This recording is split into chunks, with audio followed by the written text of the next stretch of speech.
Each year, Microsoft Research hosts hundreds of influential speakers from around the world, including leading scientists, renowned experts in technology, book authors, and leading academics, and makes videos of these lectures freely available.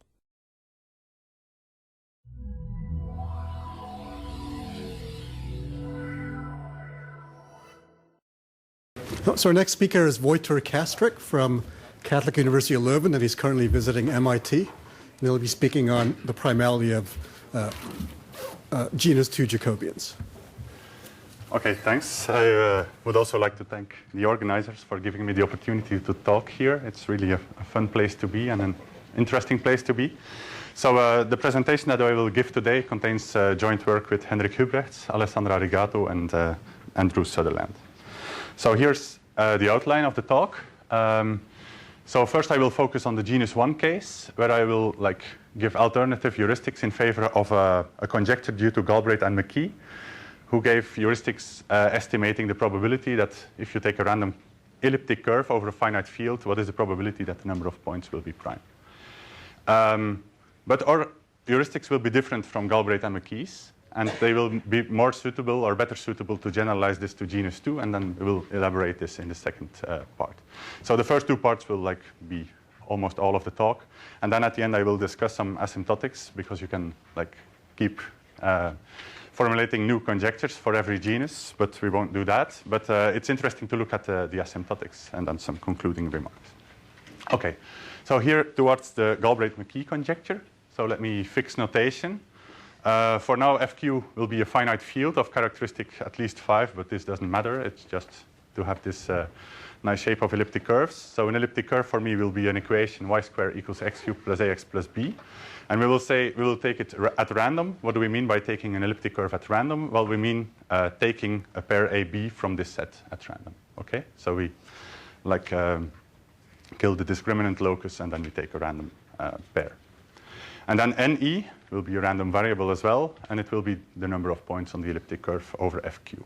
And we mean really on the projective model, so including the number at the point at infinity. And then the main question of today is, what is the probability that this number NE is prime? Obviously, this is a very hard question, because we don't even know whether every Hasse interval contains at least one prime number, so it will be very heuristical. But yeah, let's have a look at it. And one motivation that you all know about is cryptography. So if you want to use an elliptic curve for cryptographic purposes, the cardinality is preferably prime, or prime up to a small cofactor, but everything that I will tell here will be generalizable to the situation where you allow a small cofactor, so that's not really the thing. Okay, so here's some general facts on the distribution of this number of points on the elliptic curve. So I mentioned Hasse's theorem. The number of points on the elliptic curve is always contained in this interval centered around q plus 1. And then there's a well-known thing. If we rescale this, so we put the center around 0, and then we divide by 2 square root of q to end up with a number between -1 and 1, it makes sense to have a look at the asymptotics for q growing to infinity. And then there's a theorem, and I don't know exactly whom it is due to, but at least Birch, Yoshida, and I put Katsarnak there for safety, gave a proof of this theorem. So I think Brian Birch did it for growing prime fields, and then Yoshida did it for growing extension degrees. No? Yeah, well. In any case, yeah, it's a heuristical talk anyway, so I don't care.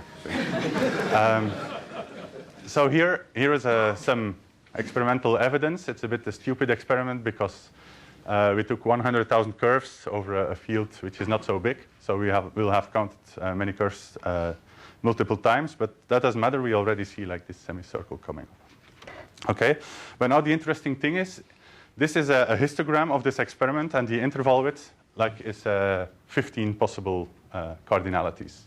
So we counted the number of, this denotes the number of elliptic curves in our experiment whose cardinalities lie between, I don't know by heart, but some set of 15 possible cardinalities. But if we, this is just the very same experiment, but now the interval width is 1.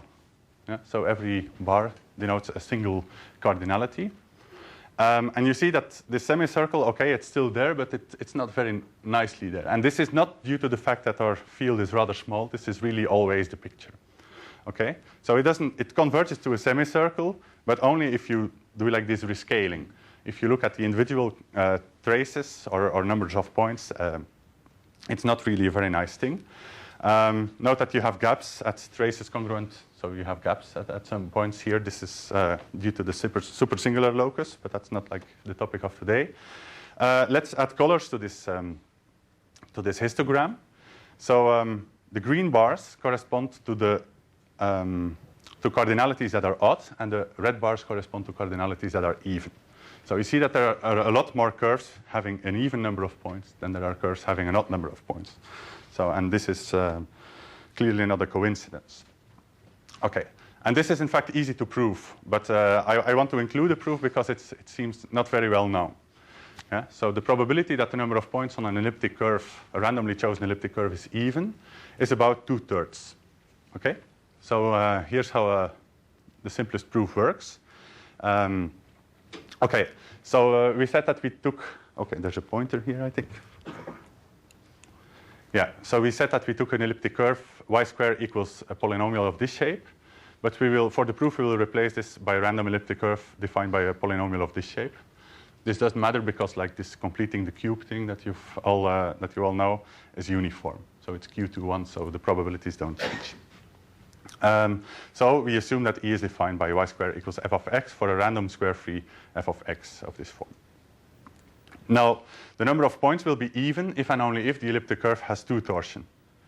But the 2 torsion points are exactly the roots of f of x. So this will happen if and only if f of x is reducible. So our question, what is the probability that the number of points on an elliptic curve is even, boils down to the question, what is the probability that a randomly chosen degree 3 polynomial is reducible? And this could be an exercise to show that this is really 2/3 asymptotically. There's a very neat argument here, but it can be done like really naively. But the neat argument is that the irreducible polynomials are precisely the minimal polynomials of elements of fq cubed. And the correspondence is 3/1, because every such irreducible polynomial will be the minimal polynomial of 3 elements. So there's approximately q cubed elements here. Yeah, and yeah, the correspondence is 3/1, so this is like the number of irreducible polynomials. This is the total number of polynomials, and you get 1/3. So the number of reducible polynomials is 2/3. Okay, so that's the only proof I'm going to give today. This can be generalized to other primes. So we were wondering what is the probability that it's divisible by 2. Well, now the more general question is, we pick a prime number L. What is the probability that the number of points on our elliptic curve will be divisible by L? And there's a theorem by Lenstra, which was basically mentioned yesterday in Steffi Goldwasser's talk, because it's the underlying, well, yeah, she mentioned that elliptic curves, the cardinalities of elliptic curves behave roughly like like random integers in the Hasse interval. So this is like the underlying theorem of Lenstra for that. So you see the probability of being divisible by L depends on Q mod L. If Q is not 1 mod L, it's approximately 1 over L minus 1. If Q is 1 mod L, it's approximately L over L squared minus 1. In any case, in every if Q is big, because this is asymptotically, the probability of having L torsion will be strictly bigger than 1 over L. Okay, so that's like the main line of thought. So this suggests that the probability of having a prime number of rational points will be smaller than we would naively expect, because the probability of having small factors is bigger than we naively expect, right? So this is the thing that we will try to quantify. So from now on, we will assume that our field size is prime, but this is just for simplicity. So here's some heuristics to estimate the probability that a random number in the Hasse interval is prime. So it's very naive heuristics. When is a number prime? If it's not divisible by 2, not by 3, not by 5, not by 7, not by 11, and so on. So we assume that this is like independent. It's not true, but well, asymptotically it will be. And the probability that it's not divisible by L is L minus 1 over L. We multiply all these probabilities up to like square root of p basically, because if it has a divisor bigger than square root of p, it will also have a divisor smaller than square root of p, and we end up with like this formula. And this behaves like 1 over log p. Okay, so that's like a heuristic derivation of the prime number theorem. Well, we do the same thing for elliptic curves using Lensstrass estimates. So what is the probability that the number of points on the elliptic curve is prime? We do the very same thing. Note that we had this distinction between p congruent to 1 modulo L and p not congruent to 1 modulo L.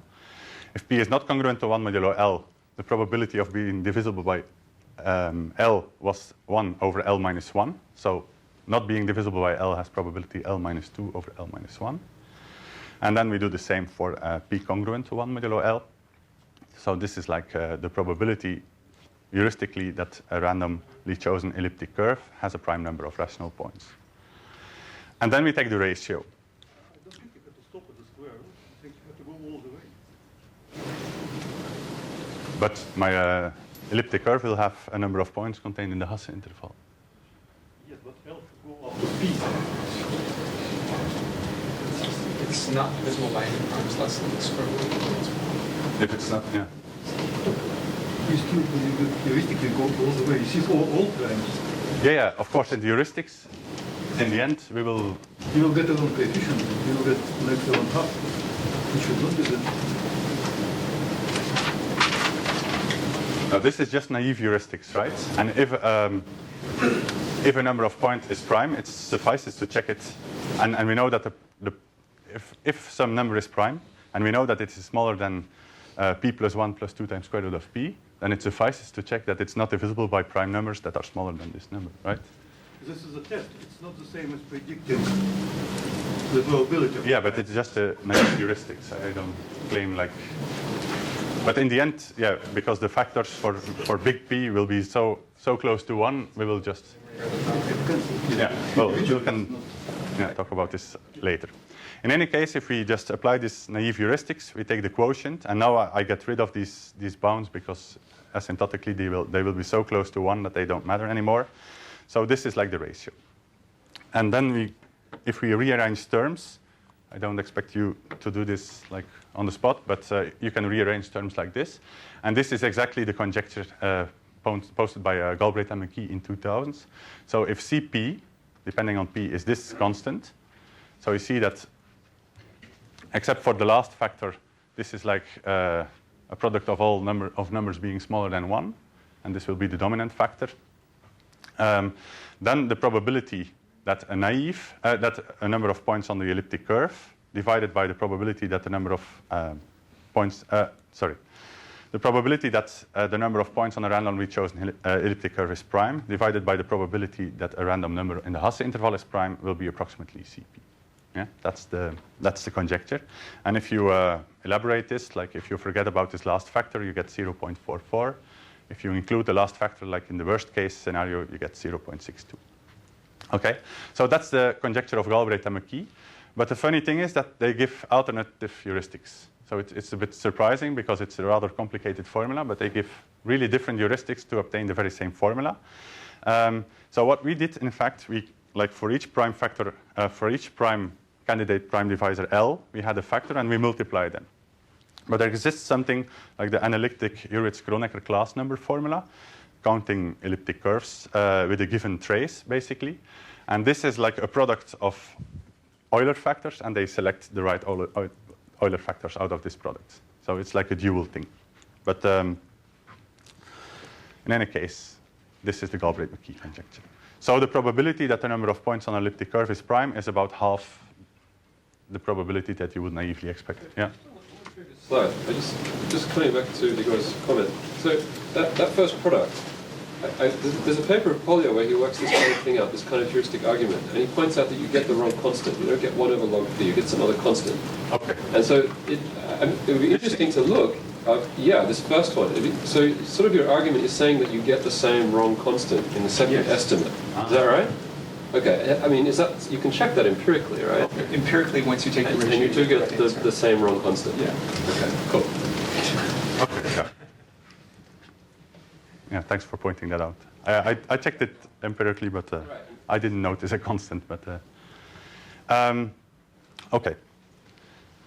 So here's an interpretation of these theorems by Lenstra, which will allow us to generalize the whole thing to genus 2. So, and that's a kind of random matrix theorem. So suppose we have a number n, which is co-prime to the field size, and we have an elliptic curve E over FQ. Then we can associate to this its n-torsion subgroup. Okay, and this we all know that this has the structure of a two-dimensional Z modulo n module. So we can take a basis of this module. You can have Frobenius act on the module, and then we end up with a matrix of Frobenius, basically. Okay, so this is a matrix taking coefficient, a 2x2 matrix taking coefficients in Z modulo n, and it's well known that this has trace exactly the trace of our elliptic curve modulo n and determinant q modulo n. Okay. Now choosing another basis yields a conjugated matrix. Okay. So the matrix of Frobenius is not a canonical thing we can associate to the elliptic curve, but the conjugacy class of Frobenius is a canonical thing we can associate to the elliptic curve. And then like the random matrix statement, which in this form did not appear in literature so far. So therefore I write quasi-theorem, but it's like almost certainly true. So there are some almost proofs of this. So here's how it goes. We take any conjugacy class of matrices having determinant Q. Then the probability that our conjugacy class will be the given conjugacy class is proportional to the size of the conjugacy class. Okay? So this is like the quasi-theorem. This is likely to follow from a Chebotarev density theorem applied to the modular cover xn over x1. So this is like in the case that Q is congruent to 1 modulo n, this is really exactly Chebotarev density theorem. But in general, you have to work a bit harder. It also follows from Katz-Sarnak, probably. This was elaborated by Jeffrey Actor, but he imposed some hypotheses which are a bit annoying for us. Okay, so here's an example to get in touch with the flavor of this random matrix statement. So what proportion of elliptic curves satisfies that the full L torsion is rational? Okay. Well, the full L torsion is rational if and only if the L torsion subgroup has a basis consisting of rational points. So the matrix of Frobenius will always be the identity matrix, and every conjugated matrix will be the identity matrix. So this is a very small conjugacy class. So this is the smallest you can imagine. And by the random matrix quasi-theorem, the chance that this happens is proportional to the size of the conjugacy class. Yeah, and the total number of matrices having determinant Q is L cubed minus L. So this probability is roughly 1 over L cubed minus L. Okay, so that's just an example. And then this will allow us to give an alternative proof of the probability that the number of points on an elliptic curve is even equals 2/3 at the limit. So there are 6 2x2 matrices modulo 2 having determinant Q, which is 1 modulo 2. So here they are. And you see that the first 4 of them have trace 0, and the last 2 of them have trace 1. So according to the random matrix statement, so the probability that we will have trace 0 is 4 out of 6. Okay, so that's 2/3. Yeah, because this theorem says that if you want to count the elliptic curves having a certain property, like having a certain trace, this says that you have to count the number of matrices having this trace. Yeah. Okay, more generally, if L is a prime not dividing Q, then you can do this exercise. You can count the number of matrices for which Q plus 1 minus the trace of the matrix is congruent to 0 modulo L. And then it's an exercise to see that this gives these proportions. So it depends on Q modulo L. If it's not 1, it's L squared plus L. If it's 1, it's L squared.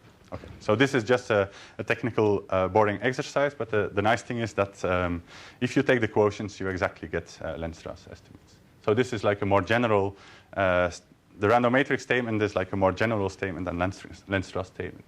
And this corresponds to the fact that the modular curve xn covers the modular curves that Lenstra used to prove this theorem.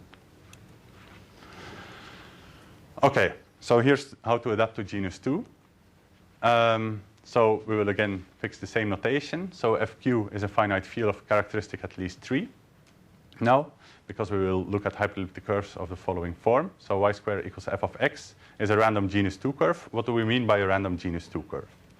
Well, either if f of x is taken from this set uniformly at random, so f of x is a monic square free polynomial of degree 6, either f of x will be taken from this set uniformly at random, so where we have degree 5 now.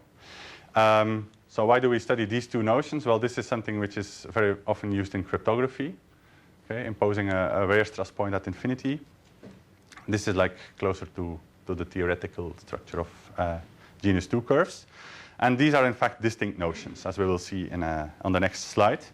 But in any case, so we have this number of points on the hyperelliptic curve, well, on the Jacobian. And the question of the second part of the talk is, what is the probability that this is a prime number? And again, the motivation can be found in cryptography to a less extent. Okay, so we will have a look at the same question as we had in the elliptic curve case, because it's, again, rather elementary. So what is the probability that the number of points on the Jacobian is even? Okay, and here we will see this distinction between taking fx out of h6, so a degree 6 polynomial, or taking fx to be a degree 5 polynomial. So here's a standard fact. I won't go into details of the proof, but using the Riemann-Roch theorem, it's a fairly easy exercise. So W1 till W6 are the Weierstrass points of our hyperelliptic curve. And then it can be proven that every non-zero point of the Jacobian, which we think of as the divisor class group, contains a unique pair of divisors, Wi minus Wj, Wj minus Wi. So these will be linearly equivalent. But apart from that, for different pair ij, you get a non-equivalent divisor. So how many such divisors do you obtain? Well, 15, because this is picking 2 out of 6. And this is exactly the number of non-zero points of the Jacobian, because there are 16 points in the 2-tertian part of the Jacobian, so 15 non-trivial ones. Okay? And such a pair is FQ rational if and only if it's like fixed by Frobenius. Okay? So if either both points are rational, either they are like interchanged by Frobenius. And then you see that so if we take an elliptic curve of the form y, a hyperelliptic curve of the form y square equals f of x with f of x in h6. So what is the probability that the Jacobian will have 2 torsion? Well, the Jacobian will have 2 torsion if it has a rational point of this form. So if it has a set of Weierstrass points satisfying this. So in other words, if f of x has either 2 linear factors, either a quadratic factor. So in general, if it has a quadratic factor. And then you can just do a naive exercise to show that it's 26 out of 45, the probability, asymptotically. On the other hand, if you take y squared equals f of x with f in h5, then we already have a Weierstrass point, which is rational at infinity. We have it for free. So it suffices to have a linear factor or a quadratic factor. So this is like a weaker condition, and indeed the probability that this occurs is bigger. So it will be 4/5. And the exact same proof as we did in the elliptic curve case works here. Okay? So you see that there's a big difference on the probability of having rational 2 torsion. So from now on, suppose that f of x is chosen from h6 uniformly at random, okay, because this works better from a theoretical point of view. So let's describe the random matrix model in genus 2. Okay, so this is the biggest part of this section. So again, we take a number n, which is co-prime to the field size. And to a genus 2 curve, we can associate the n-torsion subgroup of its Jacobian. Okay? And so it's this, exactly the same definition. And now it's well known that this has the structure of a 4-dimensional z modulo n module. So now let's try to copy the argument of the elliptic curve case naively. So we take a zn module basis. We associate to this a matrix of Frobenius. Okay? Again, we will have that this has determinant q modulo n. And instead of having trace n modulo n, it will satisfy this, because the number of points on the Jacobian is the characteristic polynomial evaluated in 1. And this is the characteristic polynomial evaluated in 1. So this will be satisfied. But now if we would like to, if we just do this naively, so if we pick another basis, we end up with a conjugated matrix.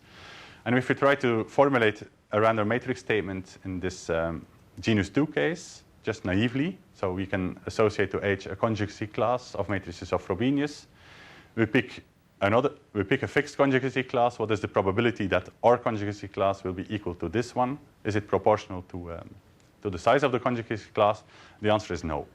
Okay, so we can't just do this naively. So, and the thing is that there's like a more canonical choice of a basis to be made, and this is due to the existence of the Weil pairing.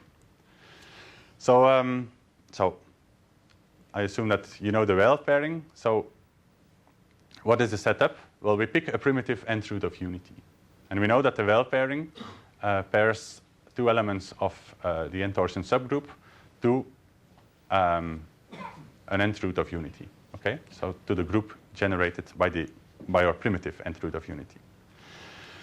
So this is not really a pairing in the sense of linear algebra, because this is like additive, this is multiplicative. So we take like a logarithm to resolve this, but this is non-canonical. It depends on the choice. So this map depends on the choice of our primitive generator. Okay, but suppose we fix our primitive generator, then this becomes canonical, and then the Weil pairing is a skew-symmetric, non-degenerate bilinear pairing on the n-torsion subgroup. And such pairings are called symplectic pairings. And then there's a theorem by Darboux that says that our module will admit a basis with respect to which our symplectic pairing, well, the matrix of which will have this shape, this simple shape. And we will denote this matrix by omega. Okay? So this is like a more canonical choice of basis that we can make. We don't just pick any basis, we pick a Darboux basis. But note, it's more canonical, but it's not entirely canonical because it depends on the choice of our primitive root of unity.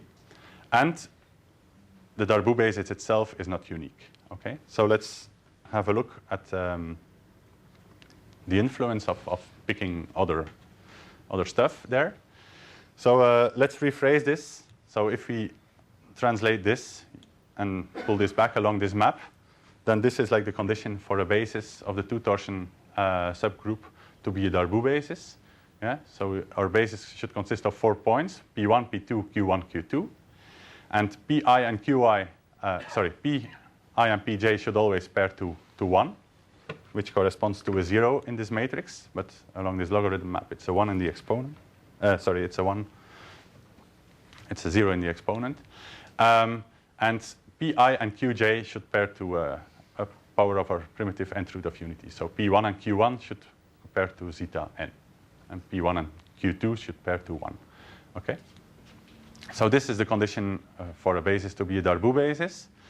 So let's pick like a multiplicative unit in Z modulo n. Then we can have a look at another primitive nth root of unity. Every other primitive nth root of unity will be of this form. And from this line, it immediately follows that if this is a Darboux basis with respect to zeta n, then this will be a Darboux basis with respect to zeta n to the power d. And this is because of the properties of the Weil pairing. If we put a d here, then this d moves to the exponent here. Yeah? So that's exactly what we want. So that's already one thing that is kind of solved. If we pick a different nth root of unity, well, we have to change. We have a matrix of base change, and the matrix of base change will be of this form. Okay? So denote this matrix by GD. So recall, the non-canonical part was choosing primitive nth of unity, root of unity, taking another nth root of unity, ends up by conjugating with such a matrix GD. But then we have this choice of a Darboux basis, and this will be more interesting. So if we pick a different Darboux basis, then we must have this identity, right? And this equals this. Yeah? And if we elaborate this, then we will have this. So a matrix of base change m between two Darboux bases must satisfy that omega is equal to Tm times omega times m. Okay? And matrices satisfying this are called symplectic matrices. So this is a group, it's a group, this is the group of symplectic matrices. So these are the matrices of base change that we should take into account, along with these matrices GD that we already had. Okay, so what happens if we apply both? Well, you can elaborate this. I won't go into the details, but it's not so surprising that this D here will end up somewhere here. Okay, so a product of a symplectic matrix and such a matrix GD will satisfy a condition that resembles this quite a lot, but instead of just being omega here, we will have d times omega here. Okay? Matrices satisfying this also have a name. They're called d-symplectic. Okay, so d-symplectic matrices are matrices satisfying Tm times omega times m equals d times omega. And this is not a group. Okay, if you multiply two d-symplectic matrices, you will end up with a d square symplectic matrix, I think.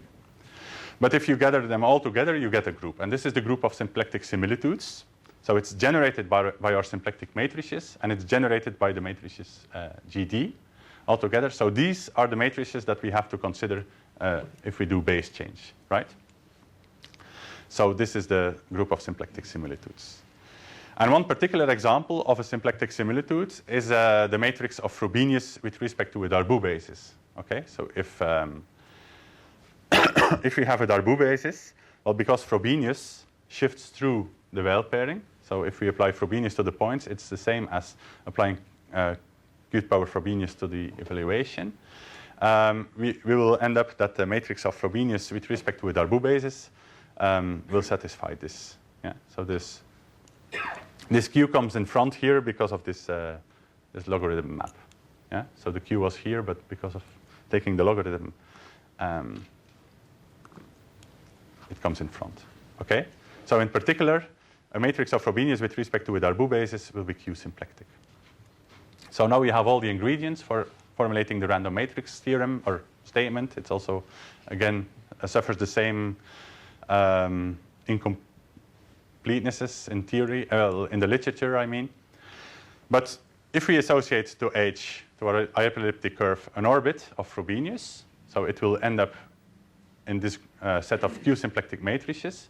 Well, taking another root of unity or taking another Darboux basis ends up with conjugation by a symplectic similitude.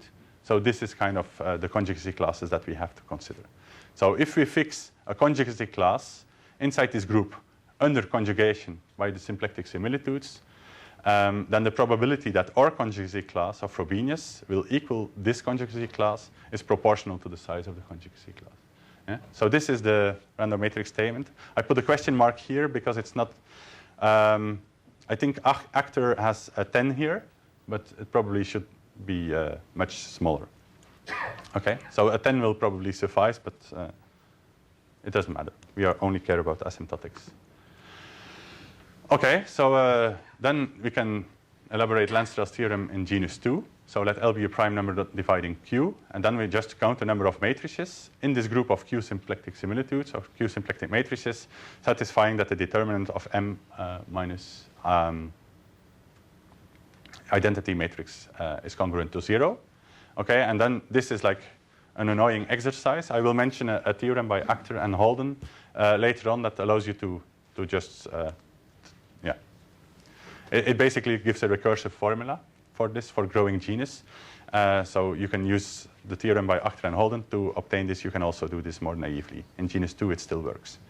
Okay, so these are the numbers of matrices. Again, we have like a separation between Q not congruent to 1 modulo L and Q congruent to 1 modulo L.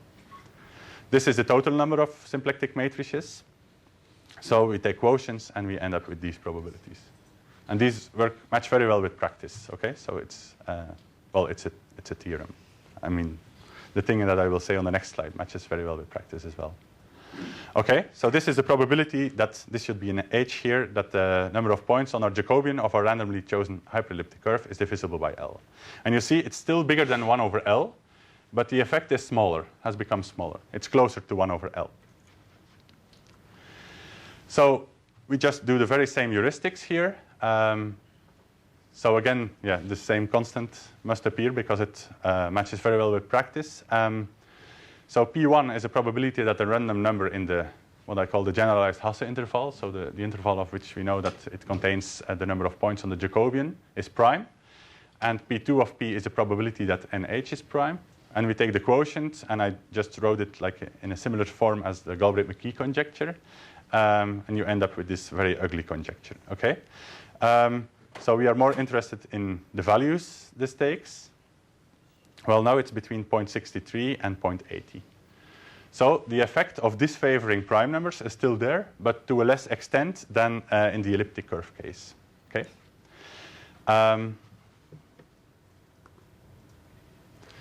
Now, maybe I'll come back to this later if I have time.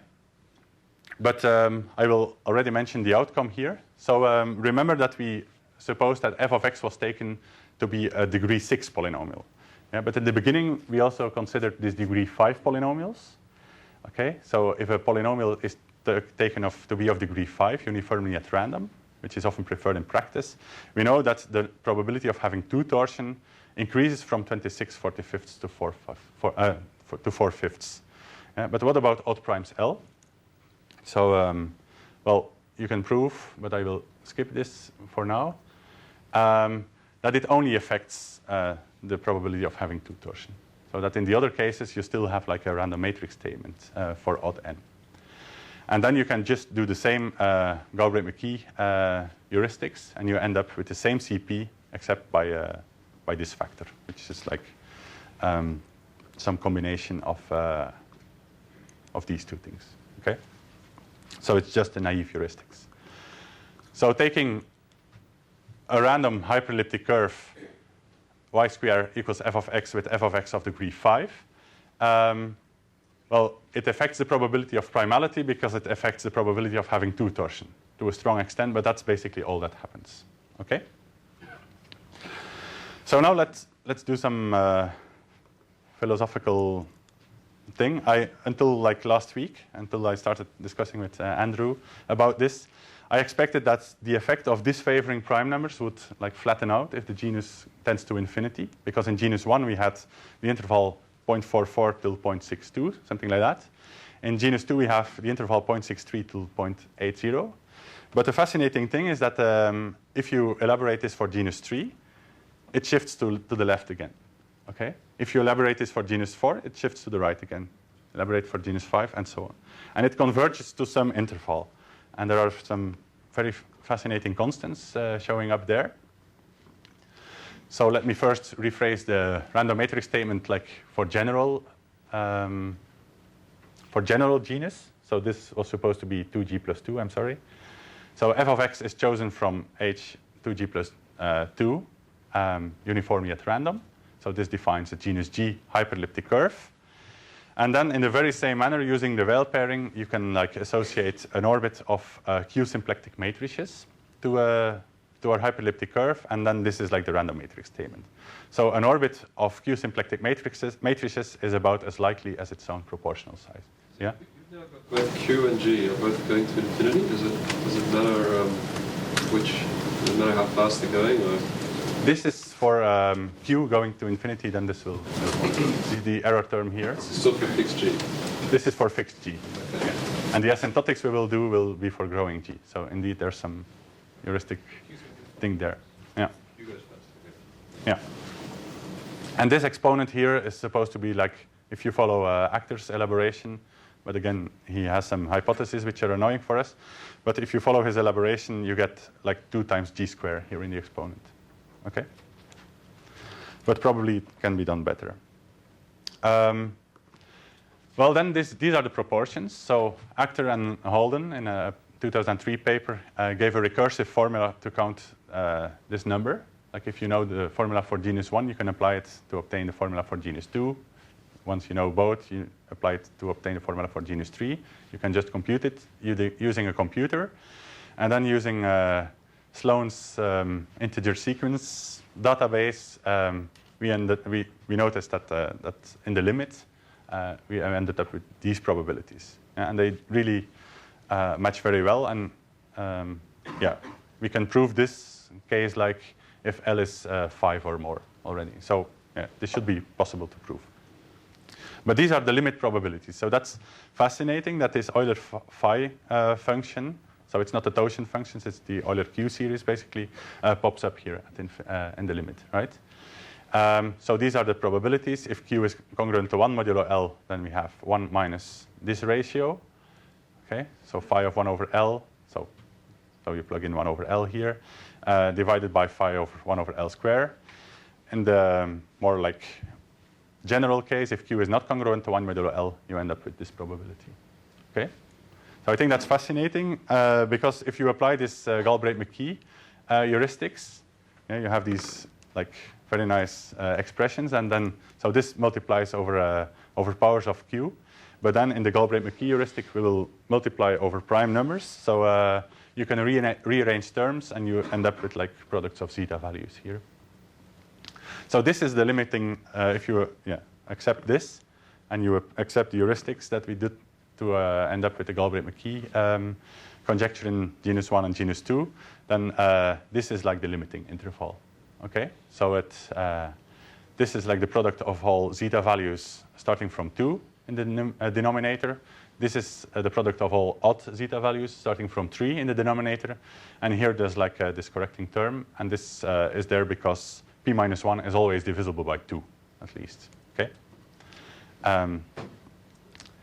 So, and as I said, it like jumps and it converges to this interval. And genus 2 is actually the least deviating case from what we naively expect. So if you take a random genus 2 curve, the probability that it's prime will be closest to what we naively expect. And the elliptic curve case is the worst case, and everything else is in between. And at the end, we have this interval. Okay. So let me go back. I think I still have time. Is it? Yeah. So let me go back to this case. So we discussed the case where f of x is chosen from the set H5 uniformly at random. Okay? So which is preferred in practice. We know that it affects the probability of having 2 torsion, but what about odd primes L? So we already know the outcome. It will not affect the probability of having odd torsion.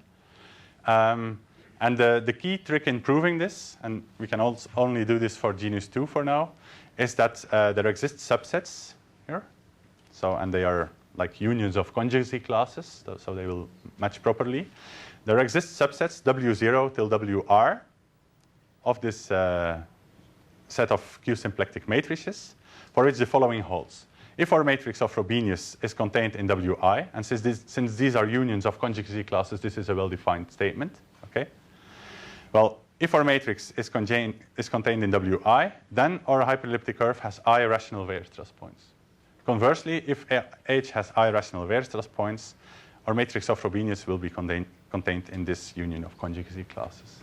So this is a nice thing in genus 2, and it makes use of the following isomorphism. I won't go into the details of this, but this only holds in genus 2. Okay? So this is no longer true in higher genus. So the symmetric group on the Weierstrass points is isomorphic to the symplectic group.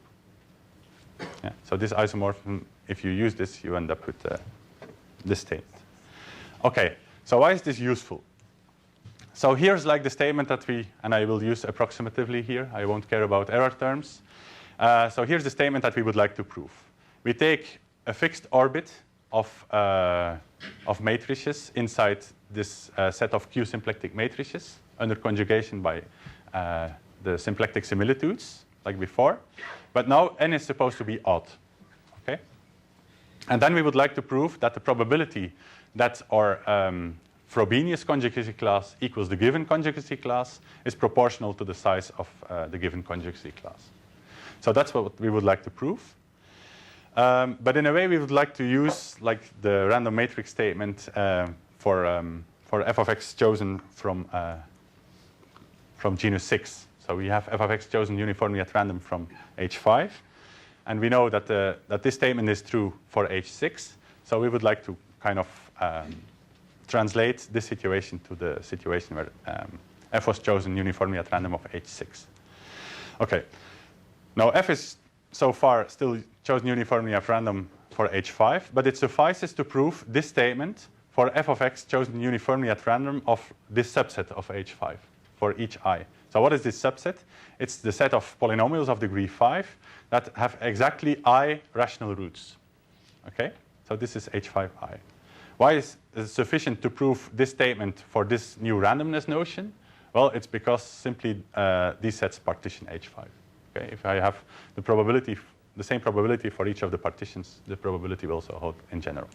Okay, so that's the first step. This is a new randomness notion. And now we apply another new randomness notion.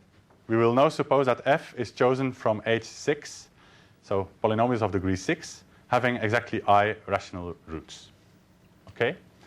So why is it sufficient to suppose that f is chosen from this set uniformly at random? Well, we can always go from, so suppose I here is at least 1. Then there's like a way to swipe, so we have at least one rational FQ root. Okay? And then there's like a canonical way or a classical way to swipe this point at infinity and to end up with a polynomial of degree 5. Maybe I should explain this a bit, what I mean by the classical thing. So we have a polynomial y squared equals f of x. And f of x is of degree 6. Is this visible for everybody?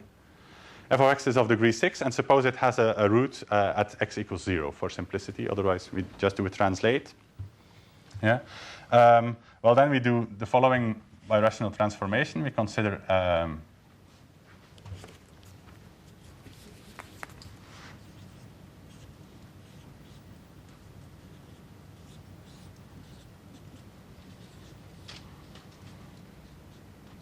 okay. We consider the following thing. Yeah, if you elaborate this and you multiply everything with x to the power 6, maybe you already see it, then you end up with an equation of form y squared equals, say, g of x, where this will be of degree 5. Okay, so this is like the thing I mean by swiping a point to infinity. So here I swipe the point x equals 0, y equals 0 to infinity using this. Yeah, and you can do this for all other rational points. Yeah, if you have a point alpha 0 that you want to swipe to infinity, you first apply this translate, and then you proceed. Okay, so this is the reason why we made this distinction between the number of rational roots, because this swipe a point to infinity relation, if you just apply it from H6 to H5, this is not uniform, because like the degree of this map, basically it's not really a map, it's just like a relation, but the degree of this relation depends on the number of rational roots. So the more roots you can swipe to infinity, like the bigger the degree of this correspondence will be. So that's the reason why we made this distinction between all these sets H5i, H6i. Okay, but once you make this distinction, then it's generically uniform. Okay, so this is like the reduction we made. We took f of x uniformly at random from the set H5, but like this reduction shows that it suffices to take f uniformly at random from the set H6 imposing irrational roots. Okay, so then here is how the proof works. So yeah, this is like a rephrasing of this this randomness notion. So we took f uniformly at random of taking f uniformly at random of this set, means taking f uniformly at random from H6, subject to the condition that our polynomial has irrational roots.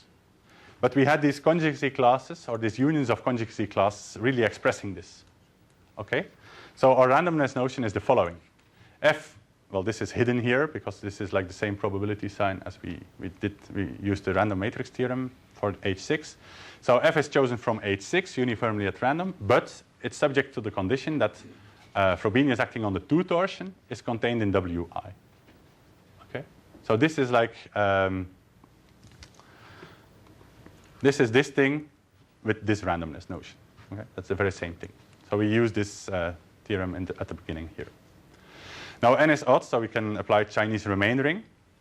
So the Q symplectic matrices over Z modulo 2n, they can be written as a direct sum. Well, this is not really a set. Okay, so the direct sum is a bit abuse of notation, but you all know what I mean. Of Z modulo n, direct sum Z modulo 2.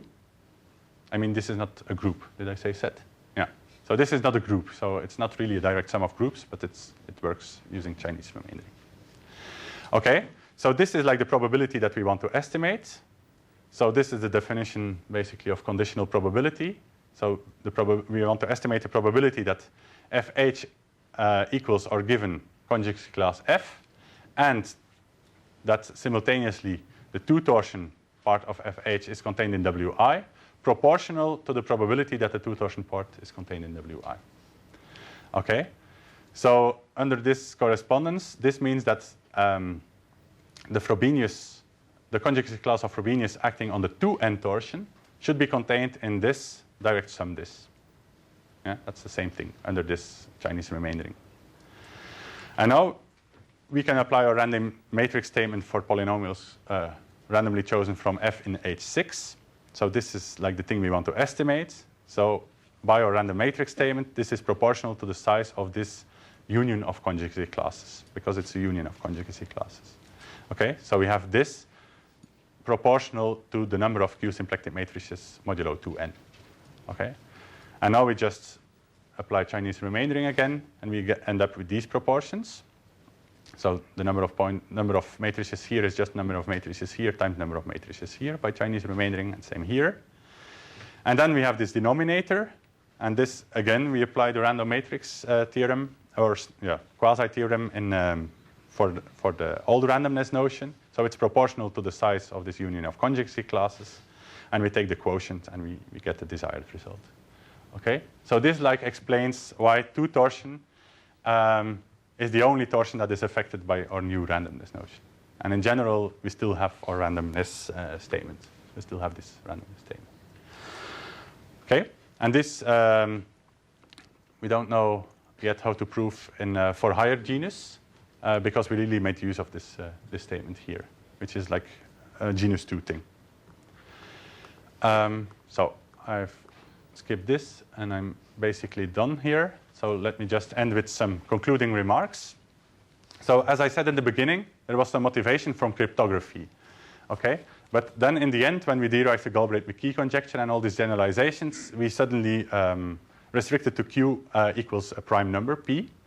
But in fact, this is easily generalizable to arbitrary fields. You just have to take care of the factor corresponding to the field size, because probability of having a trace congruent to 0 modulo the field characteristic, and if the field characteristic is small, this is really an important thing, will be 0 instead of 1 over L minus 1. But for the rest, you just change the corresponding factor, and you end up with a conjecture that matches very well with practice. It's generalizable to primality up to a given cofactor. You just get rid of the corresponding factors. And then you can ask using this random matrix statement, you can ask various other non-relevant questions, at least for cryptographers. For instance, what is the probability that the number of points on the hyperelliptic curve itself is prime? But here it's remarkable that the formulas, that there are no nice formulas to express these probabilities, because there are in the formulas, the number of points on some elliptic curve will appear, for instance. See? So there are no nice formulas. So the nice world is really here. Yeah, and that's it. So thank you for listening.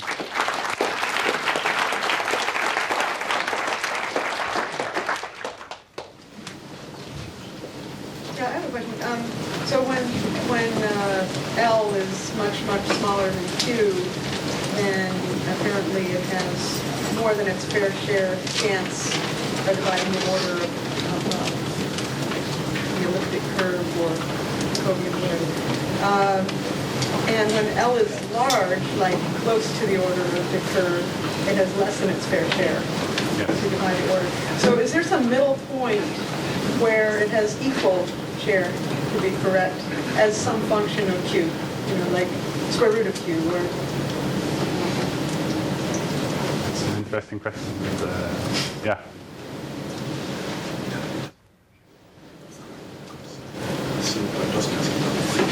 You know the answer? No. So, yeah, I don't really know. Well, I don't know if it can be expressed as a nice function of Q. That's your question, right? There must be some transition point for every given situation, but if it can be nicely described in terms of Q, I didn't think about that. Yeah. So just to comment on that, so this is another thing that Polya does. I just keep coming back to this paper. So he says what you do is you go up to the point where the constant becomes right, and it turns out to have something to do with the gamma constant. you go up to L, whatever the bound to the power of something to do with Gödel constant, I can't remember, and then it is about right. But it's sort of very stupid speculation. I mean, it doesn't really mean anything.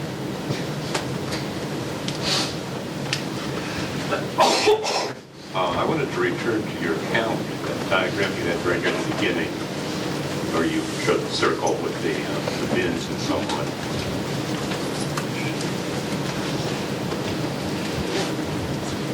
Yeah, exactly.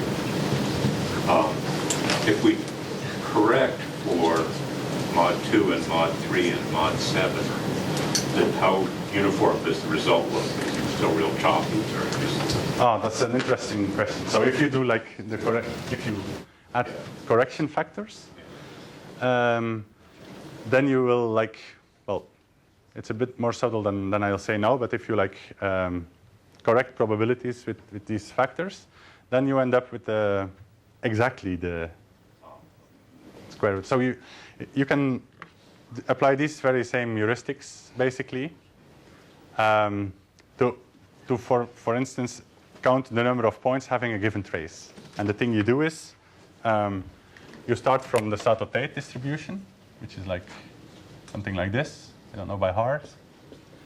And then you correct. And if you do this naively, well, not entirely naively, but fairly naively, then you rediscover the Hurwitz-Kronecker class number formula. Then you get an exact expression for the number of points. So this correcting thing is really will help to approach this Sato-Tate distribution. And is H3 the same as H4? Yeah. Now, what happens, you may not try that if instead of looking at Jacobians, if you look at, say, principally polarized abelian varieties, because as the genus gets bigger, Jacobians don't look like a typical principally polarized abelian variety. Yeah, then the same statement will carry through. Well, at least like conjecturally. So, no, sorry, I thought we were at the end of the slide.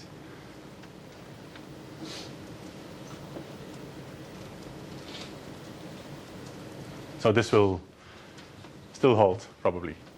Okay. Yeah.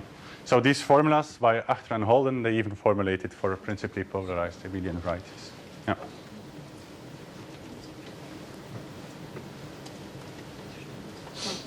Let's thank all the speakers at the morning session.